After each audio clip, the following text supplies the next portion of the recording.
Sejak tahun 1951 sampai tahun 2021, selama 70 tahun. Selama periode 70 tahun itu, Riau ini menyumbangkan minyaknya ke pusat. Itu tidak kurang dari 11,69 miliar barel.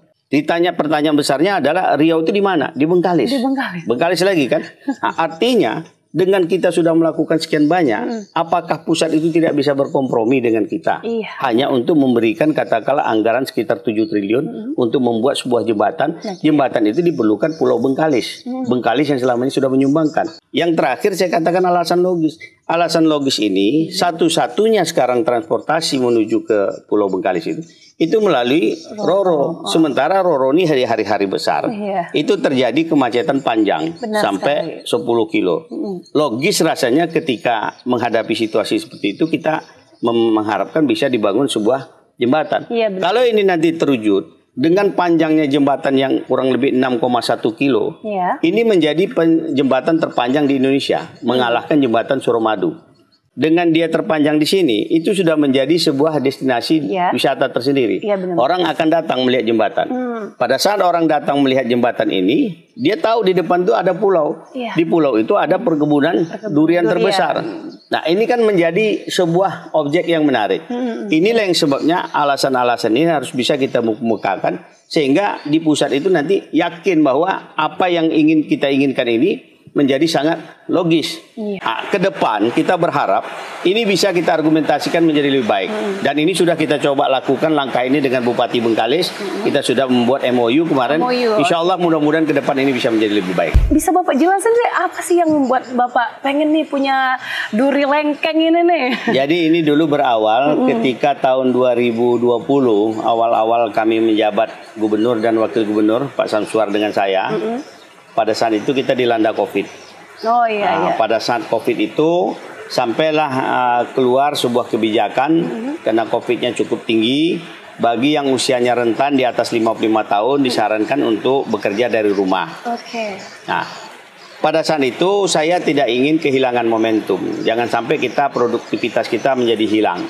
Di sini ini berbentuk hutan nih tadinya. Dan ini hutan. Ini sebagian ini tanah milik adik saya tadinya. Adik saya Pak Ian. Jadi akhirnya karena tidak dia manfaatkan, saya bilang biar saya olah lah ini, saya bilang. Nah, akhirnya karena dia lihat saya serius, saya bilang saya bayar aja. Ya bayar adik-beradik murah lah jadinya. Makanya di sini saya coba karena orang semua menganggap ini tidak bisa tumbuh durian. Di sini kan lahan gambutnya kan agak ekstrim ini. Jadi pernah kita ukur pakai alat itu sampai 12 meter kedalamannya. Tetapi saya mencoba untuk bisa memberdayakan ini melibatkan orang yang paham dengan pertanian. Kita kan punya sarjana-sarjana pertanian kita. Nah, inilah yang saya coba himpun kemarin. Kemudian saya ajak bersama-sama memikirkan ini. Ternyata dalam waktu 3,5 tahun kita bisa lakukan. Ini bisa dilihat sekarang pohon durian kita ini seperti apa. Seperti apa kondisinya hari ini. Bahkan ini sudah ada yang pernah berbuah satu. Artinya saya optimis kalau kita bisa lakukan ini dengan baik. Dalam waktu 3,5 tahun, 4 tahun ini bisa berbuah. Padahal tadi yang tadi saya katakan disinggung di awal tadi. 37 tahun kita tidak bisa mandiri di bidang durian, masih tergantung dengan orang. Ini kan sesuatu yang sangat ironis sebenarnya. Jadi buat teman-teman nih, Sobat Kominfo bisa main ke sini nih, Taman Gembira Duri Lengkeng. Ada durian, ada lengkeng. Nah, katanya juga ada sekolah di sini, pesantren ya Pak ya? Ya, itu di situ. Oh ya, ada pesantren. Jadi ini saya mencoba mengkolaborasikan 3 wisata. Jadi agrowisata, wisata kuliner, dan wisata religi. Agrowisatanya di sini ada durian, ada kelengkeng, ada mangga di sektor di halaman. Ya, halaman yang di halaman pesantren itu.